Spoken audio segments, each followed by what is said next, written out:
Welcome to the Cabral Concept, where board-certified naturopath and integrative health practitioner Dr. Stephen Cabral shares how he was diagnosed at the age of 17 with a life-altering illness and given no hope for recovery. It was only after studying and traveling all over the world did he discover how to combine ancient Ayurvedic healing practices with state-of-the-art naturopathic and functional medicine to fully rebalance the body and re-energize it with life. It's time to discover how to get well, lose weight, and finally feel alive again. And now, here's your host, Dr. Stephen Cabral.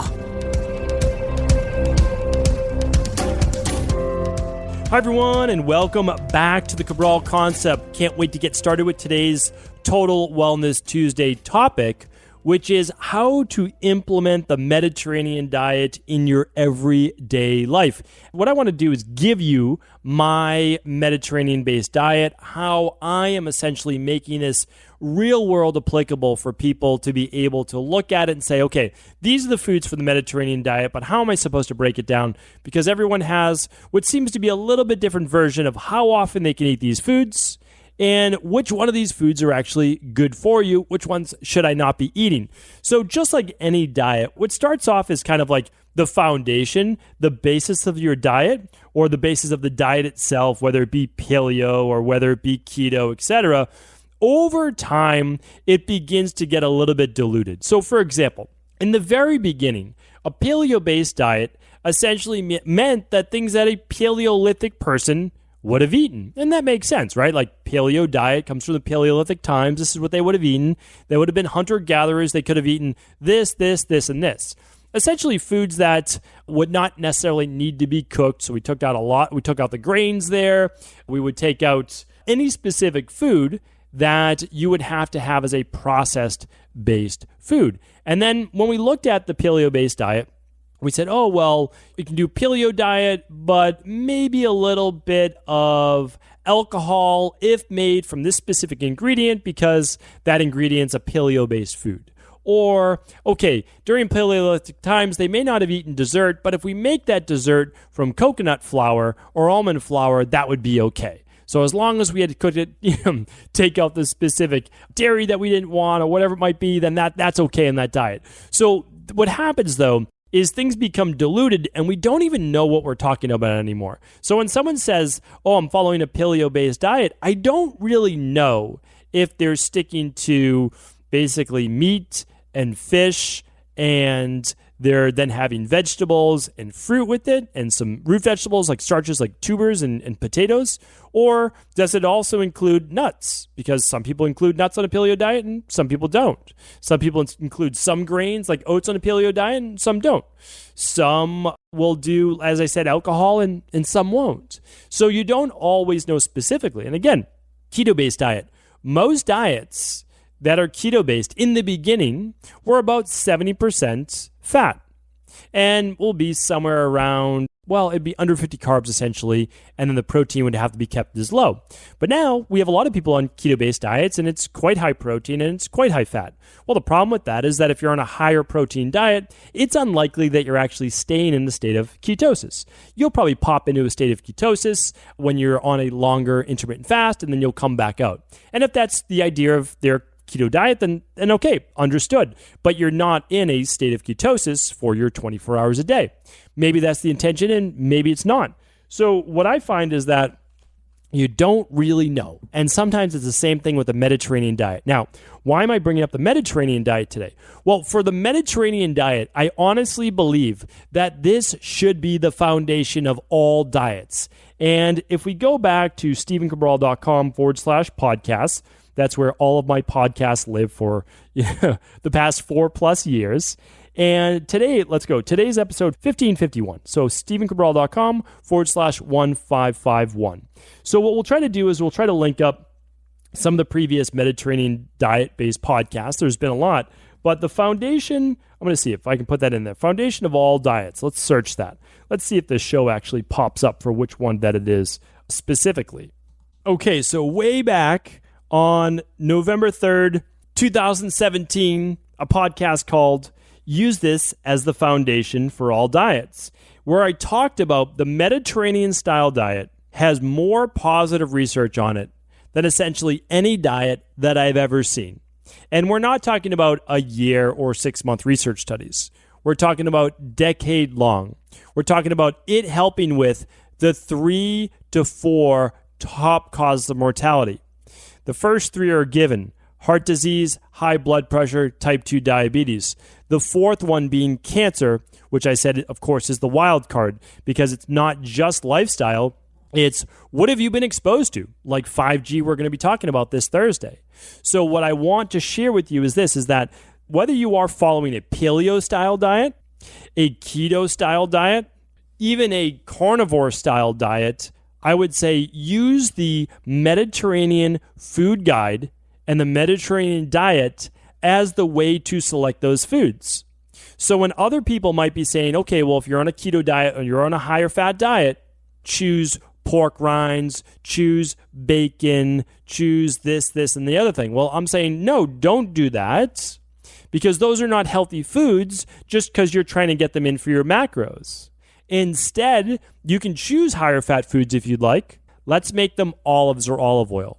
Let's make them avocados. Let's make them a fattier form of fish. Let's get in some good pastured eggs if you're not sensitive to them. We can get some good quality fats in there. Nuts can be one of them. Walnuts can be some. Macadamia nuts, nice monounsaturated fat right there. So we can still get our fats in, but we can have them be a healthier source. And of course, if you're paleo-based, you can say, all right, Mediterranean diet, but no grains, right? No breads, no grains, no wheat. And I can subscribe to that for sure. And I'm going to be telling you my Mediterranean style diet in just a moment.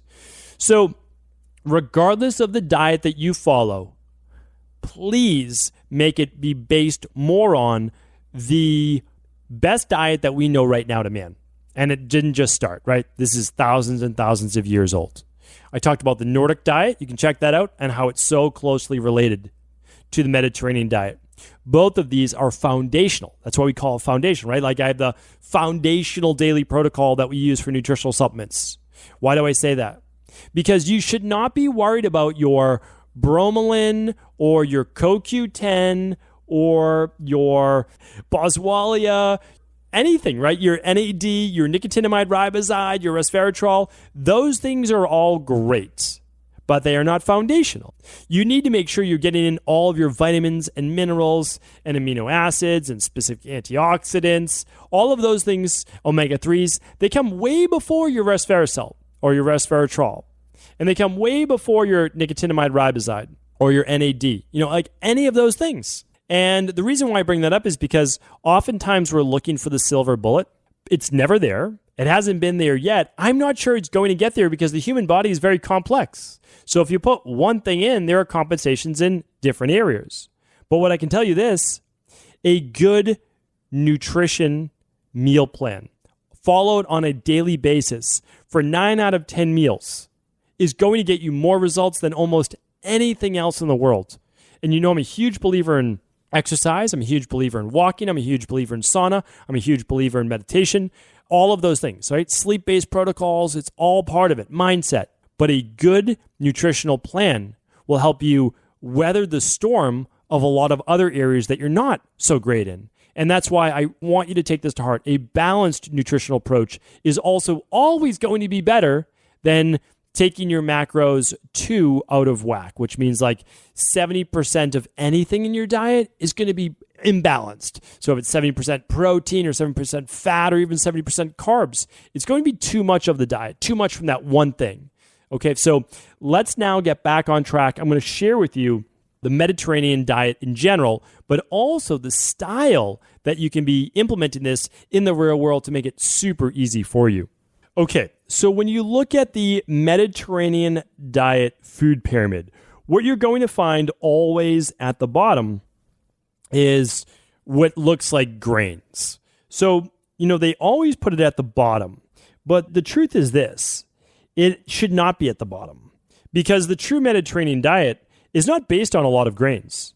And the grains for the Mediterranean diet actually should be much further up. So I would love to have a designer on my team one day create what I would say is my Mediterranean diet. And it's not mine, like this is the true Mediterranean diet.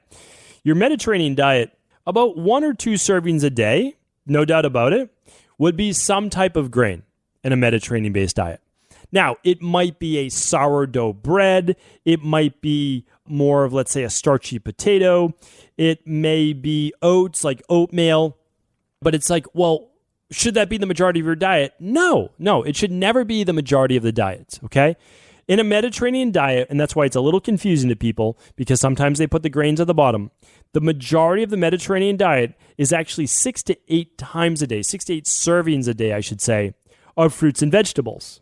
Okay, and I'm going to go through the whole thing with you. Okay, 6 to 8, and that's pretty much dead on with what I say, which is 7 to 9. So let's compromise and say 7 to 9. So we're looking at that, and what is that? Well, it's any type of vegetable or any type of fruit, but more towards the berries, less of the more exotic-based fruit, like less of the papaya and the mangoes, although I do eat those, and I think they're totally fine. You don't want to go overboard. But more of the berries. Again, the low glycemic berries. Kiwis are also great. Citrus fruits, grapefruit, also great. And then you have your Brussels sprouts, and you have your broccoli, and you have tomatoes, and you've got all sorts of other great foods in there as well. Now, you might say, well, tomatoes I don't eat because they're a nightshade and they cause me joint pain. That's okay. There's nothing that says that you have to eat any food. I say this all the time, and I truly mean it. There is no one food that you need to eat in order to be healthy. You know my love for broccoli, but that doesn't mean that you need to eat broccoli twice a day like I sometimes do. I eat broccoli pretty much every day for lunch. Why? It's super easy, and almost every place has it that I go to, meaning like the places that I choose, they do broccoli. It's probably about, I would say, a cup. That's about the size that I get. And it's super simple. When I'm at home, well, I can have frozen organic broccoli heads. That's it, because I'm not going to eat the stems because there's not as much nutritional value. So I'm just not going to waste, right? That's it. I'm going to get the good stuff. I'm going to get what I need, and I'm going to get those broccoli sprouts, essentially. So what do? If it's frozen, well, I can just throw it in the oven, and I can heat it up. And that takes maybe 10 minutes. That's about it. So it's super simple, right? So I keep my life super simple. We'll talk about my meal plan and how we can put this together in just a moment. But I just want to share, I want to break up some of the inconsistencies that you see, like you should be sitting down and eating tons of bread all day long. No, that's not true. Now, for sure, in the Mediterranean-based countries and climate, there is bread. There's no doubt about it. But I want to share with you this. The diet without the bread would be as healthy, if not healthier. So what I subscribe to is for sure more of a paleo Mediterranean diet. So I follow a Mediterranean diet for the most part, but I do a couple things. One, I don't eat a lot of bread. Now, during a cheat meal, what I call a cheat meal, some people might call it a flex meal or whatever they like to call it. Do I have bread? Absolutely. I mean, bread's one of my favorite things, don't get me wrong. But when I eat it, I don't kid myself and try to say, well, this is a really healthy bread and I'm eating this and it's doing so much for my health. Well, not necessarily, right? Not necessarily true. I think you can get a yeast-free sourdough that might be pretty good for you.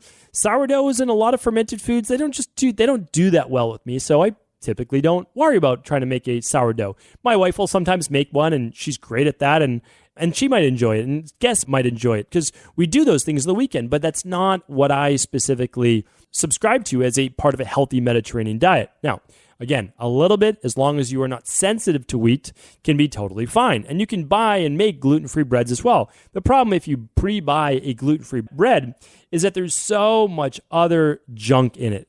There's tapioca starch, and there's xanthan gum, and there's all sorts of different preservatives or yeast that I don't necessarily want in there. So that's my big thing, is that if you're going to have it, well, get the cleanest one possible for sure. Well, let's go down the list. So then nuts are recommended. So about 3 to 4 servings of nuts or healthy fats per day. And that would be olives and, again, olive oil. It would be avocado. It would be walnuts, macadamia nuts, etc. And they typically include beans and legumes in this category. So, and I would put them in the same category. When you look at beans and you look at nuts, we're talking about foods that give some people digestive-based issues. And that's because there's essentially an outer protective layer we call lectin, a lectin. It's not the only part. There's phytic acid, there's other things, but it doesn't always work well with a lot of people in our practice with their gut. Now, most people, once they fix their gut, can have nuts and they can have seeds like flax seeds and pumpkin seeds, which are great. And they can have legumes again, right? But some people it doesn't digest as well. So I leave that one up to people to see how they feel. However, having a couple servings of walnuts every day or beans or hummus or things like that can be incredibly great for healthy levels of cholesterol, healthy levels of blood pressure, healthy levels of blood sugar, and good for the guts, meaning good for helping to balance good gut flora and potentially combating colon cancer.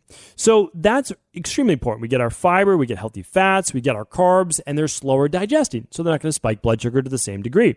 All right, then a couple times a day, so this is in there as well, a couple times a day, potentially 2, you can have a serving of fish or a serving of dairy. Now, I'm not a proponent of a lot of dairy. I'm not a proponent of any type of cow's milk-based dairy. I'm just not. And here's why. So I always want to share with you why. I have been running food sensitivity from an IgG perspective for many, many years. I've run IgE, I've run IgM, and I'll tell you, the 3 most common food sensitivities you will see if you are a clinician running labs, you will find that cow's milk dairy is number 1 on the list. Number 2, it's almost a tie. You will see it between egg whites and you'll see it between wheats and the main form of protein in that wheat, which is called gliadin. We've been running this lab for a long time, this particular one, probably somewhere around a decade.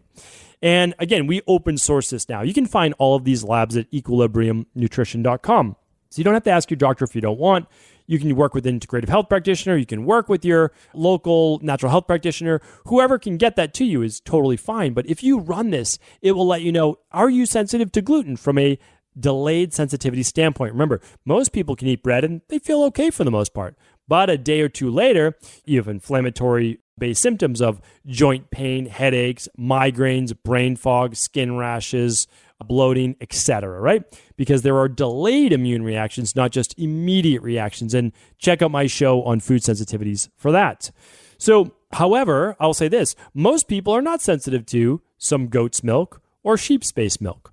We don't do a lot of that in my house, but I have no problem with a little bit of sheep's milk or goat's milk-based yogurt or goat's milk or sheep's milk-based cheese. Again, we don't do a lot of that in my house, especially during the wintertime with any type of mucus be able to create it, but there's a difference too. In Ayurveda, those are a little bit more heating, so not causing as much mucus, but I will let you leave that up to you. But certainly it's part of a Mediterranean diet. Now, for protein, though, you could certainly get more fish, and that is anytime from 3 times a week, which would be minimum in the Mediterranean diet, to potentially once a day. Now, I can actually back that up. So I run another lab called the omega-3 test, and that looks at the inflammatory levels between omega-6s and omega-3s. I'll tell you right now, if you are not eating high omega-3 fish at least 4 times a week, you will most likely not have a positive ratio of a 3-to-1 from omega-6s to omega-3s. I have not met anyone who is not either supplementing with omega-3s or meaning good omega-3 support with EPA more than the DHA inside of the product. And again, you can always see everything I recommend at Equilibrium Nutrition. Okay, we'll keep it at that. So the next thing I want to share with you is this, though. People, though, that in my practice, and there are very few, who came in already having wild salmon or trout or sardines or mackerel or anchovies 4 times or more, about the size of their palm each time, so it'd be 4 times a week, the size of the palm or greater, they were the ones that came back with a 3-to-1 ratio or less of omega-6s to omega-3s. The only people that I've seen, again, unless they're using something like the omega-3 support. So there's that. Now, 2 to 3 times a week would be maximum of your poultry, essentially the white meat and eggs. That's part of a Mediterranean diet. And then not even once a week would be red meat and sweets. So that's how we're looking at it. What else rounds out a Mediterranean diet? Well, 10 to 12 8-ounce glasses of water per day. Depending on the individual, I've given you that before. It's about half your body weight in ounces of water per day. There is some red wine in a Mediterranean diet. There's no doubt about that. I do want to say that I don't necessarily believe that that's complementing a lot in terms of overall health, especially I've seen multiple studies over 3 drinks per week can increase your risk for cancer. But a small glass of alcohol, even if you kept it to 1, well, that could be 2 to 3 nights per week. But I don't recommend going over that. And I also recommend tracking your sleep if you're drinking alcohol, because I've seen with myself, and I've seen with many others, that typically heart rate variability can go down and your deep sleep can go down as well. There can be more wakes during the middle of the night. So it's just something to check out, right? It's your ability to actually see the data for yourself as an individual. How does this affect you? Some alcohols will affect you more negatively than others. For example, like beer will do a number on many people's digestive systems. Not a whole lot of health benefits. There are benefits to hops, but you can get hops in other ways. But some people can find benefit in a little bit of red wine. Again, I don't think that it's necessarily going to improve your health more if you are following and eating 7 to 9 servings of fruits and vegetables every day, okay? But I'm not going to say that it's going to greatly detract from it, most likely, if you had 2 to 3 drinks maximum per week. Okay, so now how can we put this together into a day's meal plan? Well, let's look at it. Let's start from the top. The largest amount was 6 to 8, and again, I'm giving you the Mediterranean suggestions, 6 to 8 servings a day of fruits and vegetables. Here's how I do it. 2 cups of berries or Mediterranean-style fruit at breakfast. Super simple for me. I make a smoothie. Again, you probably heard by now on my podcast, but that's what I do. Smoothie or a smoothie bowl, especially for my daughters, it's one thing that they love.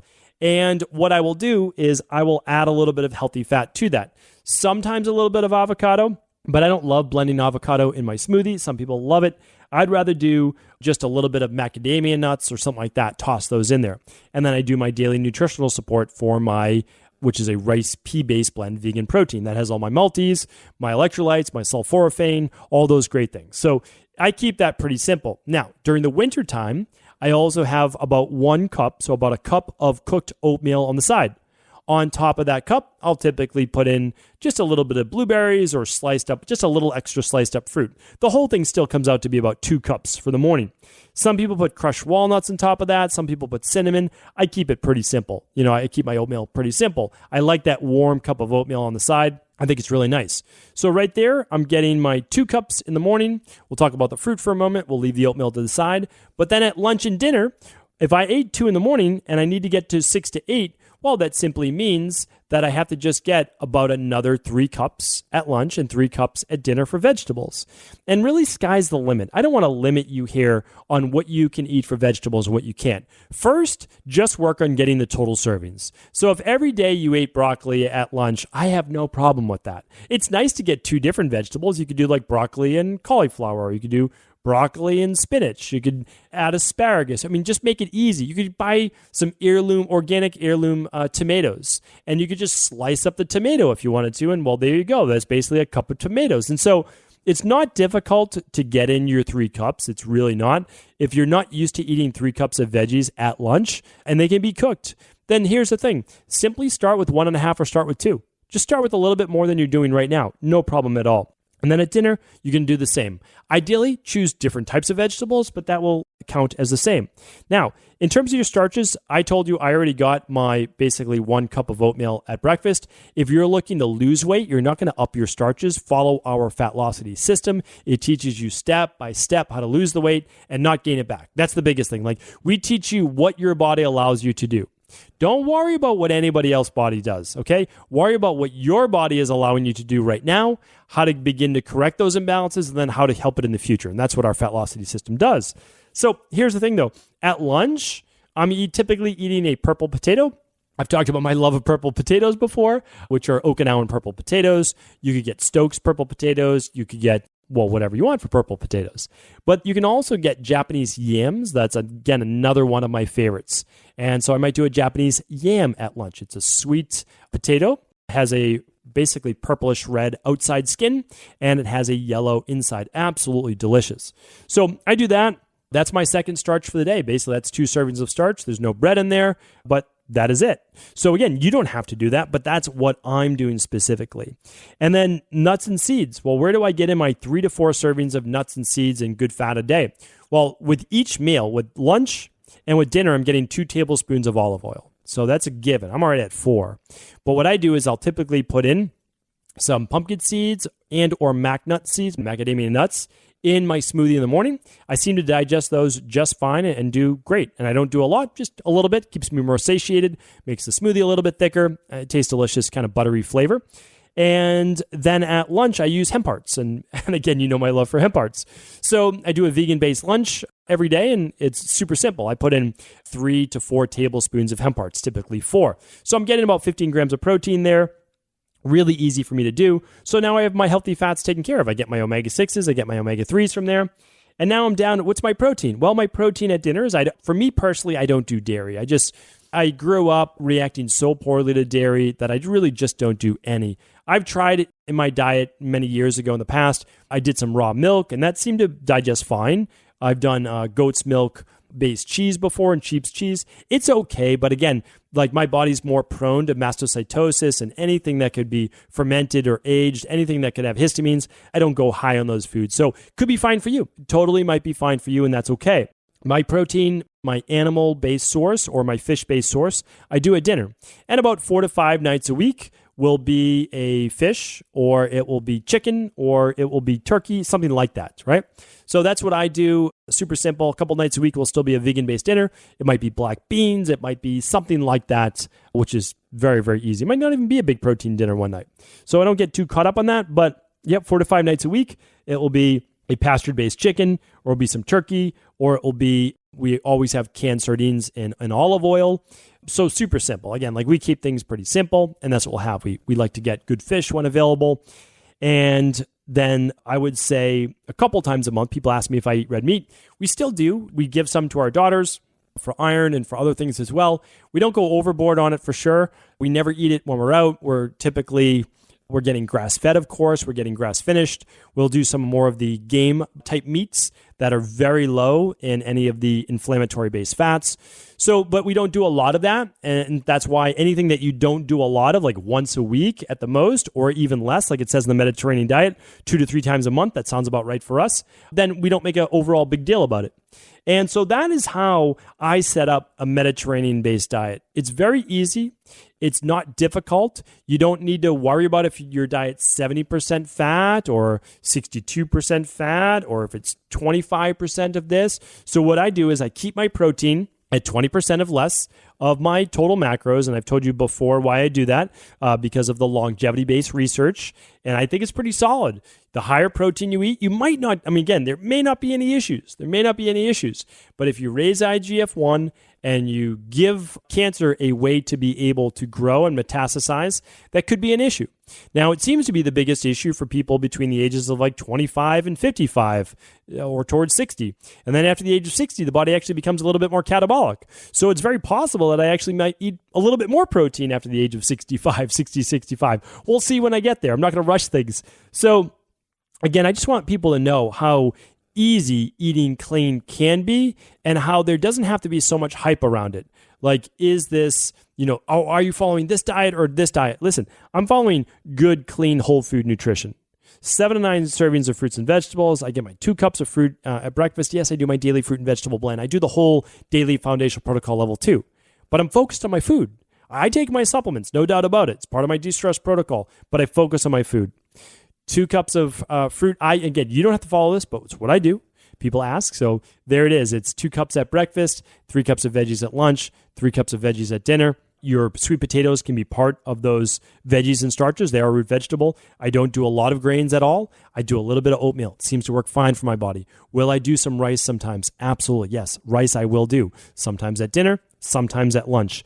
I focus on good, clean proteins, wild-caught fish. I do 2 eggs once a week. So that's all I do for eggs. I do 2 once a week. I don't do that much red meat. That's that. So again, keep it clean, keep it easy. A Mediterranean diet also includes a lot of water, and it includes a lot of physical activity.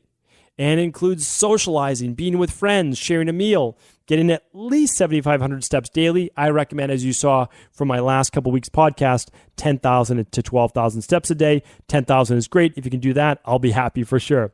So hopefully today's podcast was helpful. Please do feel free to share this show with anyone you believe it could serve. Go back, check out episode, where did we say it was? The Foundation of All Diets. We'll link it up today. Why don't we do that? Head on over to StephenCabral.com/1551 for all things Mediterranean diet and really demystifying the complexity of food. Take care, everyone. Did you know that the body really only becomes sick or imbalanced in only 2 ways? Over time, you become deficient in vital nutrients, and you also accumulate toxins internally and from the environment.